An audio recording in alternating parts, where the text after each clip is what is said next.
Okay, think about this for a second. What if your daily bike ride wasn't just good for you, but it was an actual financial asset? I mean, an asset that could generate real, tangible value for you, for your city, and for your employer. It sounds a little like something out of a sci fi movie, right? Well, a new model is turning this very idea into reality. So here's what we're going to cover. We'll break down how this whole thing works, starting with the problem it's trying to solve. Then we'll dive into the really cool tech that makes it all possible. After that, we'll see how it creates this amazing cycle of value, and we'll wrap it all up with a real-world example of this in action. All right, so first things first, to really get this, we've got to understand a set of big, interconnected challenges that our cities, big companies, and honestly, commuters like you and me are all grappling with every single day. I mean, just think about it. A bike ride does so much good, right? It cuts down on traffic, it reduces pollution, it's great for your health. But when you look at it from a financial perspective, it's valued at zero, nothing. And that single fact really shines a light on some major flaws in how our urban systems work. The source material we're looking at actually has a name for this whole mess. It's called the Municipal Challenge Trifecta. And it's not just three separate problems. It's more like a vicious cycle where each problem actually feeds into and worsens the others. So what exactly is this trifecta? Well, first, you've got cities just getting crushed by healthcare costs. We're talking increases of 8 to 12% every single year. Second, you've got companies who are under huge pressure to report on their environmental impact, specifically something called Scope 3 emissions, which includes employee commutes, but they have no way of getting reliable data. They're basically just guessing. And third, for you, the individual, there's the very real problem of bike theft. In some cities, there's more than a 15% chance your bike is going to get stolen. You put those three things together, and it's no wonder that sustainable transport is stuck in first gear. So if that's the problem, what's the solution? Well, the real game changer here is figuring out how to turn that simple bike ride into something you can prove, something with data so good it's audit grade. And that's where technology steps in to create a new kind of trust where there wasn't any before. The magic behind all of this is a technology called VDOT. Now, the easiest way to think about it is like a digital notary for your bike ride. Its entire purpose is to take your commute and turn it into rock-solid, verifiable data that can then be used for everything from those corporate sustainability reports to insurance claims and even generating carbon credits. And this is where it gets really clever. Vidiat isn't just one piece of tech. It's a whole four-layered security system. You've got physical tags on your bike, your helmet, and your gear. You've got GPS and geofencing to track your route, but without spying on you 24/7. Then you've got AI algorithms working in the background to sniff out any funny business or fraudulent data.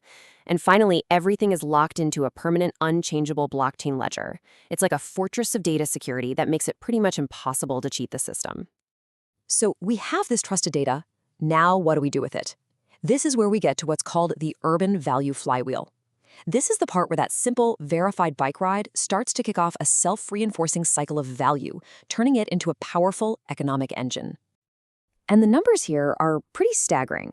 For every single dollar a company invests in a corporate cycling wellness program, studies show they get a return on investment between $2.79 and nearly $6.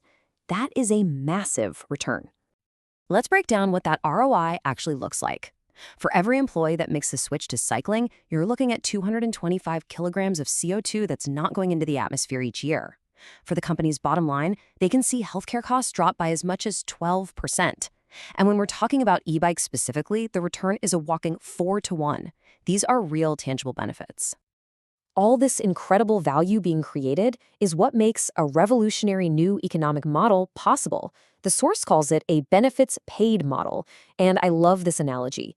Think of it like a reverse toll system. Instead of paying a toll for driving and creating pollution, you get paid for biking and creating all these positive impacts. It just completely flips the script. And here's why that's so powerful. It creates a genuine win-win-win scenario. The cyclist, they can earn $3 to $5 a commute, which helps cover the cost of their bike. The city, it gets new revenue from things like carbon credits and saves a ton on healthcare bills. And the corporation, they finally get that verifiable ESG data they so desperately need, plus those huge healthcare savings.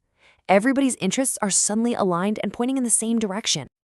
Okay, so this all sounds great in theory, but how does something like this actually get built in the real world?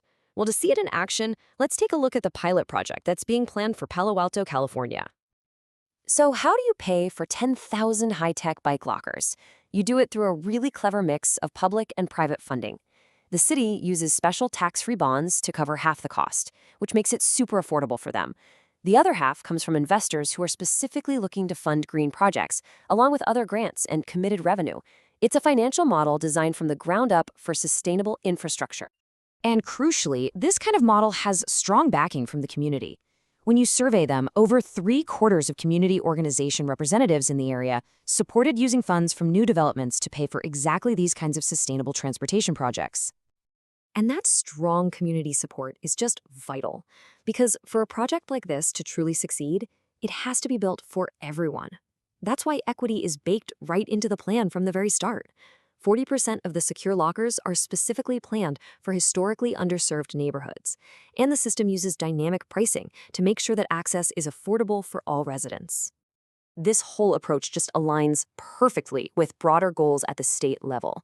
As Governor Newsom said about recent reforms, the focus is on building new, sustainable infrastructure and housing more efficiently for the long term. This project is a perfect example of that. All right, so let's zoom all the way out. What is the big, transformative idea that this model really represents for the future of our cities? This is the big idea. It's a paradigm shift. For so long, we've treated sustainability as a cost, something we have to pay for. This model flips that completely on its head. It says that sustainable actions, like riding your bike to work, are not a cost, but an asset, a valuable, investable asset that can generate real returns for individuals, for companies, and for entire cities. And that's the powerful question I want to leave you with.